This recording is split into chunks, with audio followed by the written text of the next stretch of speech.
Iran से भारत का सभ्यतागत रिश्ता तब था जब ईरान में पारसियों का शासन था। पारसी उस राष्ट्र में को संचालित करते थे।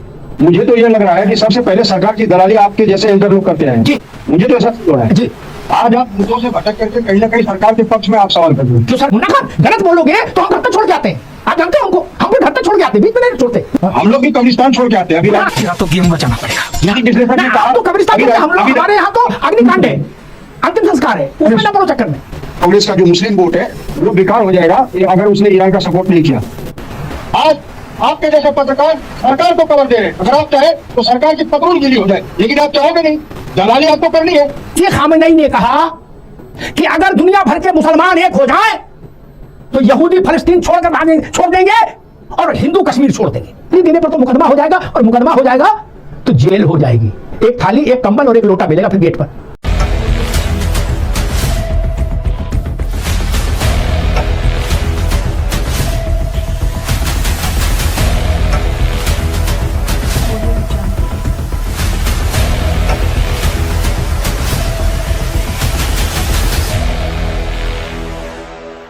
राम राम सभी को, आप सभी का स्वागत है हमारे चैनल पर एक और नई डिबेट वीडियो में।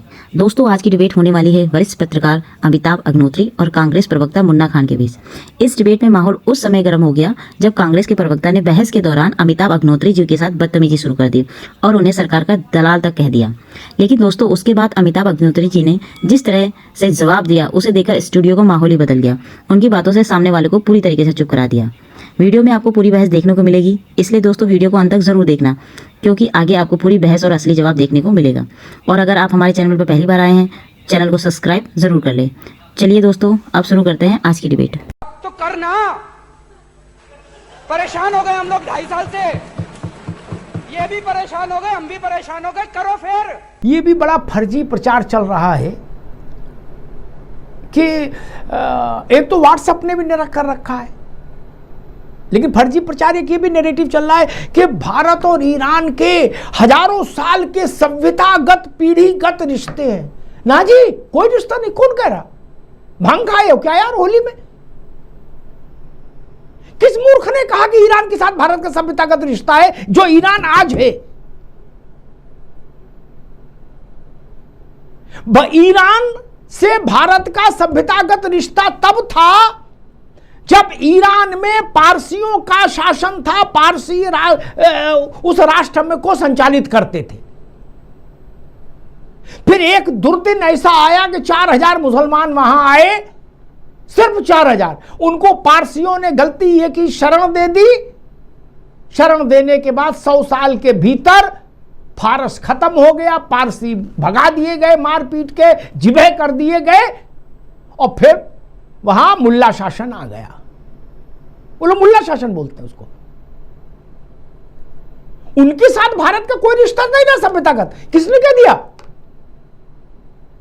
जिनके साथ हमारा रिश्ता था, 5000 वर्ष का इतिहास था, उनको तो ईरान में मुसलमानों ने मारपीट के भगा दिया भाई। उनको तो हमने शरण दी। मुन्ना खान साहब, अब उनमें कुछ लाभ नहीं दिख रहा था गद्दाफी और सद्दाम में। खमेनी में कुछ करंट है? अमिताभ जी, जिस यथास्थिति से और जिस शब्दों का आप प्रयोग कर रहे हो, मुझे तो ये लग रहा है कि सबसे पहले सरकार की दलाली आपके जैसे एंकर लोग करते हैं जी। वाह बेटा, लगता है तुम गू खा के ही मानोगे। मुझे तो ऐसा हो रहा है जी। आज आप मुद्दों से भटक करके कहीं ना कहीं सरकार के पक्ष में आप सवाल कर रहे हो। क्यों? सरकार नहीं, सरकार के खिलाफ ही बोलना। कोई डॉक्टर ने बताया कि नहीं, गलत बोलोगे तो सुनोगे। मुन्ना खान, गलत बोलोगे तो हम घर तक छोड़ के आते हैं। आप जानते हो हमको, हम फिर घर तक छोड़ के आते हैं, बीच में नहीं छोड़ते ना ना। ये जाए हिंदी में समझ लो भैया। हाँ बोल लिया, बोलो। हाँ बोलो। हाँ, हम लोग भी कब्रिस्तान छोड़ के आते हैं। अभी तेरा तो गेम बजाना पड़ेगा। विश्लेषक ने कहा आप तो कब्रिस्तान छोड़ के, हम लोग, हमारे यहाँ तो अग्निकांड है, अंतिम संस्कार है, उसमें ना पड़ो चक्कर में, है ना? अरे आप अमिताभ जी जवाब सुन तो लें जी। अभी राजनीतिक विश्लेषक ने कहा कि कश्मीर के मुद्दे पे ईरान खफा था। आप लगातार, मैं आपके संपर्क में 12 साल से बैठ रहा हूं, आपने बहुत सवाल पूछे, मैंने जवाब दिए। आज मैं आपसे पूछ रहा हूं कि क्या राजनीतिक विश्लेषक ने सही कहा? क्या इसको इतिहास की जानकारी सही है? क्या ईरान ने नहीं कहा था कि कश्मीर का जो हिस्सा है, जो कश्मीर राज्य है, वो भारत का अभिन्न अंग है? आप बताइए। पहले बोलो फिर हम बताएंगे, बोलो पहले फिर हम बताएंगे। दूसरी बात, ईरान ने नहीं कहा था मनमोहन सिंह के सरकार में कि 60,000 करोड़ रुपया मेरा हिंदुस्तान में, अगर हिंदुस्तान के यूज के लिए अगर हिंदुस्तान चाहे तो यूज कर सकता है, हमें खुशी होगी। कांग्रेस का जो मुस्लिम वोट है वो बेकार हो जाएगा अगर उसने ईरान का सपोर्ट नहीं किया। जब 71 में पाकिस्तान पे बम गिरा गए थे, वो भी तो हमारे मुसलमान ही थे, तब कांग्रेस का वोट बैंक कहा गया था। अरे थोड़ा पढ़ लिख करके आया करो, जानकारी रख करके आया करो।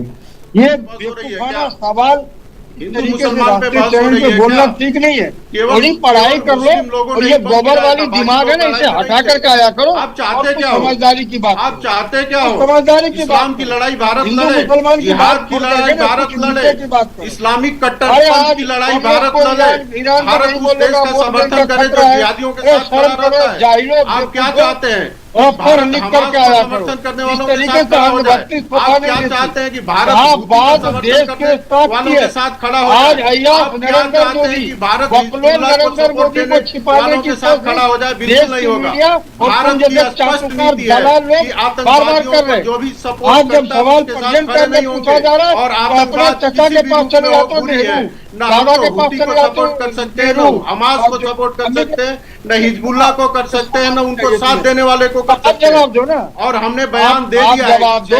अटल बिहारी वाजपेयी ने क्यों कहा था कि इजराइल को गाजा छोड़ देना चाहिए? कहने से आपके इस्लामिक परम जिहाद में पिता ने तो कहा भारत था, नहीं क्यों शामिल कहा था? होगा। आप जवाब दीजिए, क्यों संयुक्त कहा अरब था? अमीरात तो हो नहीं रहा है आपके मुसलमान के परम नाम पूज्य पे, पिता अटल सऊदी बिहारी अरब वाजपेयी मुसलमान ने के क्यों नाम पे कहा हो नहीं गाजा रहा है। गाजा को इस्लामिक फिलिस्तीन गणा छोड़ देना जितने हैं चाहिए, सब शांत इस्राइल बैठे को हुए गाजा हैं, और फिलिस्तीन और छोड़ आप देना चाहते हैं चाहिए। कि भारत क्यों कूद कहा था? जाए। भारत नहीं कूदेगा, भारत अपने हितों को ध्यान में रखेगा, ये समझ लेना। ये मुन्ना साहब, डरपोक लोग हैं, भारत का हित बुज़दिल जिसमें लोग है, हैं। भारत वो इसके कदम अय्याशी अपनाएगा। की वीडियो, और इसके आपको रंडीबाजी ईरान के की लिए वीडियो लड़ना है अमेरिका तो इजराइल आप के पहली पास है। फ्लाइट से ये निकल तो जाओ कोई बोल ही नहीं ईरान। सकता। आपको किसने रोका है? नरेंद्र जाओ मोदी के और अल्लाह के अय्याशी नाम की पे लड़ो। रंडीबाजी किसने रोका है आपको? फोटो आपको लगता है एक ईरान बार अभी दोनों लोग रुकिए। मुन्ना खान से आप जो अभद्र भाषा एक बार रुकिए, अभी आवाज नहीं जा रही। आप जिस अभद्र भाषा का इस्तेमाल कर रहे हैं, मैं इसके साथ नहीं खड़ा हो सकता। यह अभद्र भाषा है, बेहूदगी है, और मेरे चैनल पर स्वीकार्य नहीं होगी। कांग्रेस को अच्छा लगे और चाहे बुरा लगे, यह भाषा किसी को मैं अनुमति नहीं दूंगा। आप क्या शब्द इस्तेमाल कर रहे हो भारत के प्रधानमंत्री के लिए? नशा करके बैठे हो क्या? और हमने सबकी बहादुरी देखी है, कौन कितना बहादुर है। 2 मिनट में गला सूख जाता है मारे डर के। या भाषण दे रहे हो, अभद्र शब्दों का इस्तेमाल कर रहे हो। जो शब्द कभी पाकिस्तान नहीं बोल सकता भारत के प्रधानमंत्री के लिए, उसको आप जैसे छोटे लोग बोल रहे हैं जिनकी कोई हैसियत नहीं। आपकी भारत के लोग जीवन में क्या हैसियत है? सोनिया गांधी से कहिए वो ऐसी भाषा बोला है। ये अच्छा नहीं, शोभा नहीं देता। नरेंद्र मोदी आपको पसंद नहीं, फिर भी भारत के प्रधानमंत्री हैं, इसलिए न्यूनतम शिष्टाचार का तो पालन करिए।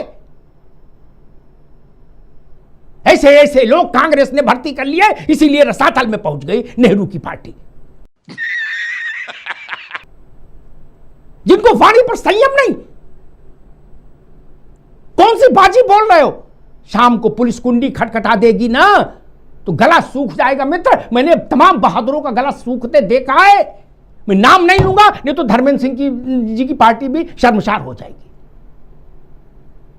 बड़े बड़े बहादुरों को मैंने देखा है, टांगे कांपने लगी कि भैया अब की छुड़वा दो, अब नहीं बोलेंगे जिंदगी में कभी।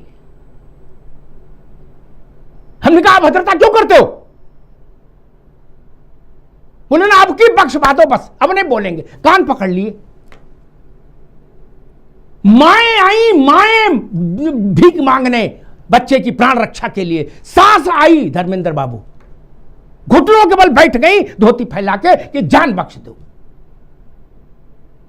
हमको पता है कौन कितना क्रांतिकारी है यार। भारत के निर्वाचित प्रधानमंत्री के बारे में जो व्यक्ति इतनी अश्लील अभद्र बात कह सकता है, वो राहुल गांधी को ही मुबारक। मुझे नहीं चाहिए, माफ करिए।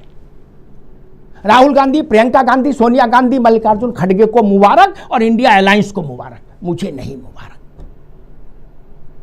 मैंने एक बार कहा था कि प्रदेश का मुख्यमंत्री और देश का प्रधानमंत्री, हमको अच्छा लगे या खराब लगे, वो देश का चेहरा और प्रदेश का चेहरा होता है। और ये बात मैंने तब कही थी जब 14 में नरेंद्र मोदी प्रधानमंत्री थे और अखिलेश यादव उत्तर प्रदेश के मुख्यमंत्री थे। अखिलेश यादव के सामने खड़े होकर मैंने कहा था। मैं अपने सिद्धांत पर आज भी कायम हूं। आपको योगी अच्छे नहीं लगते, इससे योगी छोटे हो जाएंगे क्या? नहीं ना। माफ करिए, यह अभद्रता राष्ट्रवाणी के मंच पर कतई स्वीकार्य नहीं होगी, कितना भी बड़ा आदमी हो। यह अभद्रता सोनिया जी के लिए भी स्वीकार्य नहीं होगी। तमाशा बना के रख दिया आप लोगों ने यार। कोई लिमिट है कि नहीं? अभी आने से लग के अंदर चले जाओगे, जमानत कराने वाला कोई नहीं मिलेगा यार। किस गलतफहमी में जी रहे हो? जमानत कराने वाला नहीं मिलेगा भैया। रमजान के महीने में जेल जाओगे।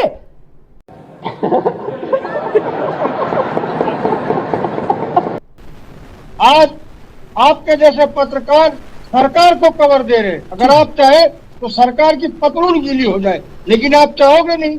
दलाली आपको करनी है, आपके अपने व्यू बढ़ाने हैं, विपक्ष के मुद्दे आपको लगेंगे नहीं। आज युवाओं की बात होती नहीं, आप तो देशद्रोह हो। अगर वहीं पे नरेंद्र मोदी अमित शाह के बेटे की जैसा की बात करें, लेकिन देखिए नरेंद्र मोदी की सोच देखिए, युवाओं के लिए इनकी सोच देखिए। अगर व्यापारी बात करें ना, तुम तो देशद्रोह। अगर वही अडानी के व्यापार की इराक पर बात करनी है मुन्ना खान चुप कर बे कुत्ते। रोकिए मुन्ना खान क्या बात। इराक पर बात करनी है तो बात करो, नहीं तो नहीं। इराक पर बात करनी तो बात करो, ये बदतमीजी करनी है तो बाहर कर दूं आपको।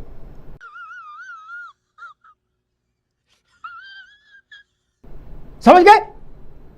बदतमीजी करनी है तो बाहर कर दूंगा, 2 मिनट लगेगा मुझे। ईरान पर बात करनी है तो बात करिए, नहीं तो बाहर जाइए। मेरे साथ ये बदतमीजी संभव नहीं ना। निकाल के बाहर खड़ा कर दूंगा 2 मिनट में। भाई किस भ्रम में हो? किस भ्रम में हो भाई? एक सवाल मुन्ना खान पूछ रहे, इतिहास की जानकारी है क्या? इतिहास दुरुस्त कर दूं पहले, है ना? वो दुरुस्त रहना बहुत जरूरी। इसी खामेनी ने कहा कि अगर दुनिया भर के मुसलमान एक हो जाएं तो यहूदी फलस्तीन छोड़ देंगे और हिंदू कश्मीर छोड़ देंगे। क्या बात है? इसी खामेनी ने कहा।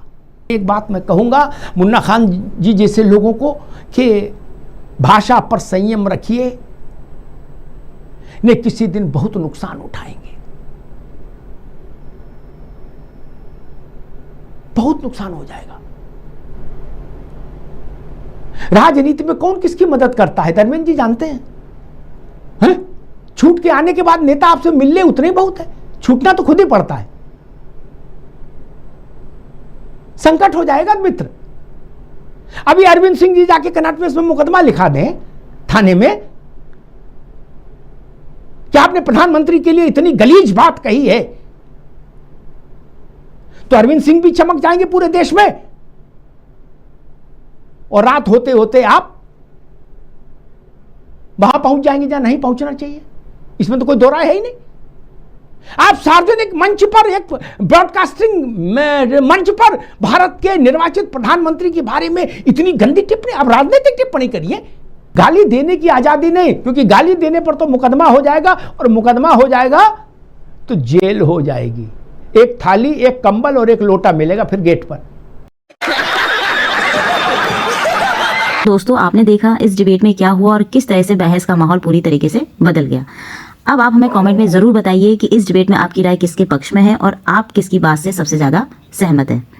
अगर आपको वीडियो पसंद आया हो तो वीडियो को लाइक ज़रूर करें और अपने दोस्तों के साथ शेयर ज़रूर करें। अगर आप हमारे चैनल पर पहली बार आए हैं, चैनल को सब्सक्राइब नहीं किया है तो चैनल को ज़रूर सब्सक्राइब कर लें। तो मिलते हैं अगली वीडियो में एक नई डिबेट के साथ। तब तक के लिए जय हिंद, जय श्री राम।